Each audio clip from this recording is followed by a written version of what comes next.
This is my scrapyard. There's my workshop. But anyway, I'm trying to make Dave's farm scooter thing he made out of a bicycle. I'll show you what I got done so far. I got a weed eater engine, and I welded that sprocket on the other side. But before I welded it, because I knew a weld would probably fail, I took a sprocket, the same other side of the sprocket that's on this bike. Let's see, I took that off, and I took this thing right here. It has these little bumps in it. The gear does. It's kind of like a key for it. And what I did was I took it to the grinder. I made a little half circle which would hold each one of those bumps, and I made that onto the part. And that piece was threaded. And so then I hammered it in between the sprocket, and actually it was a pressure fit that did really good. And so then I was just able to screw that onto that threaded pedal piece, whatever. And then after that, I didn't have a washer big enough. You wouldn't even need a welder, actually. You could just use you had a big washer, and then you could put a bolt on there, the bolt it comes with. But I just since I didn't have a washer, I welded it on there more. It's just so it won't slip off.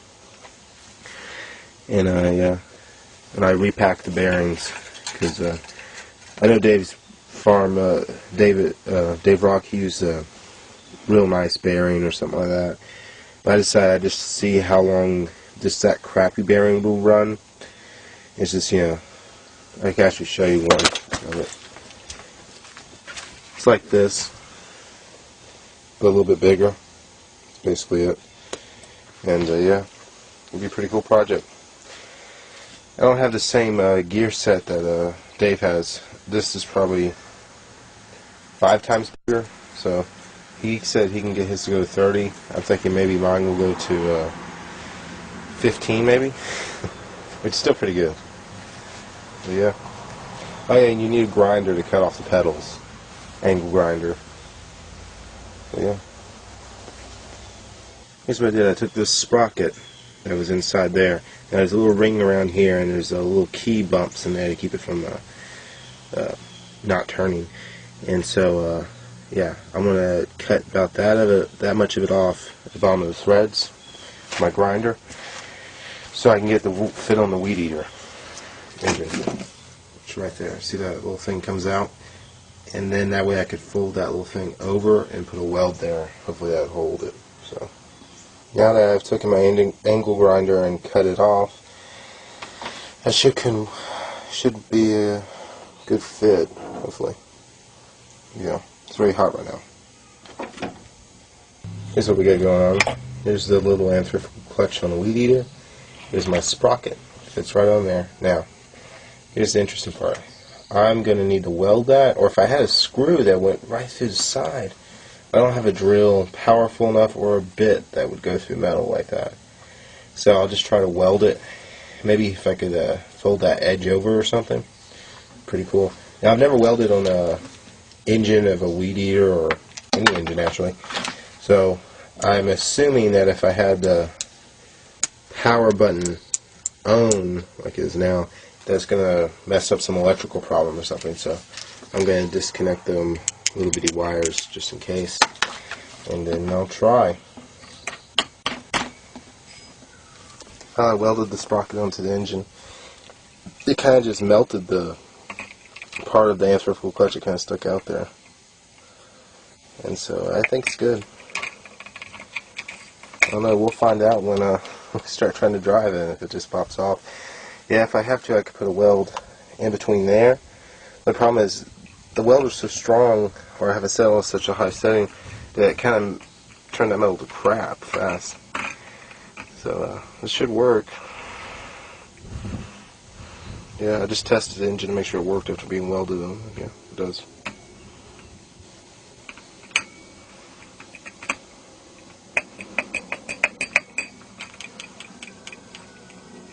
For me, the hardest part is going to be finding how to mount the engine on the bike. So next time I'll weld the sprocket onto the back tire. This is what I go on here. I want this sprocket to be on the back tire for the right gear ratio. But there's a nut there. I've tried to turn it as I want to turn. I've never taken it off with kind of like this. I know how to take off that side, but not this side. So I'm going to see if I can turn that. I think it's counterclockwise now. And if not, I'll have to cut this and see if that torques a different way, which I think that might actually be welded. I'm not sure. Yeah, I was able to loosen that back bolt thingamajig. It actually has no corners to grab with a wrench or something. So I took my locking crescent type thing, and I gripped it on there, and I just gave it a twirl, and it turned loose, and then that came off.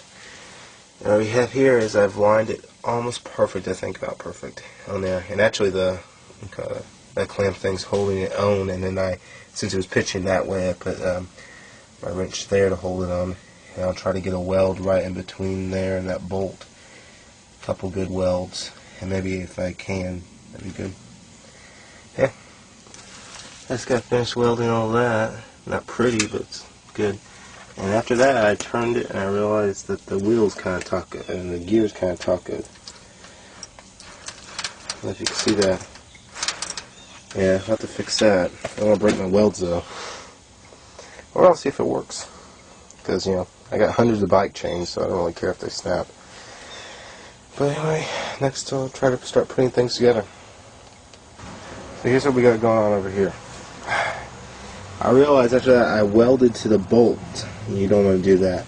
So I took a grinder and then a screwdriver, got as much as I can off. That way this tire can turn and then get dry when that pedal's turned, which pedal will be off in a second.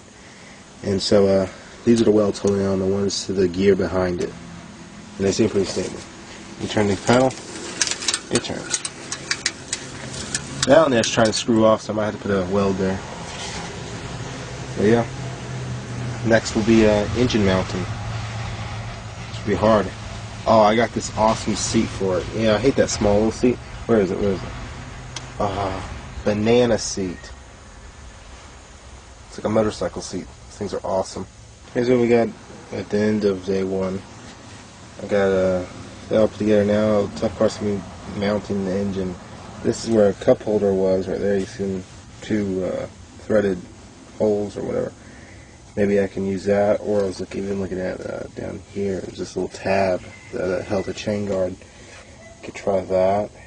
And the engine's probably going to sit right about here, with the part hanging over that way. I could actually take maybe some of those pipe clamps or something and try that, and then put back bracing on it. And then, yeah, it'll be fun. Here's the day we all been waiting for. I had to make some brackets. I made those that go to there, so it doesn't want to move a lot.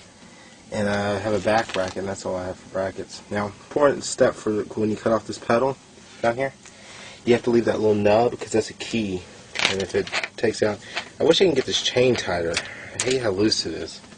I took out as many links as I could. Maybe I could just make it a little bit tighter and then make it go on or something like that. But let's start her up.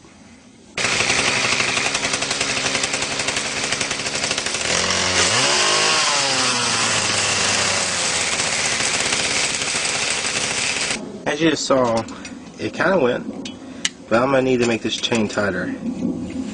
I'll even have to, if it doesn't, yeah, I'll even move the engine if it takes that. Well, I'd have to cut off that piece of plastic. But yeah, we'll try this. Here she is. I connected the throttle like Dave did. I smashed a piece of metal between both cables, as you can see there. And it kind of goes. It needs me to go downhill a lot, and the clutch is burning right now. Next video you'll be see is me riding it, or kinda. Alright. Yeah, it's safe.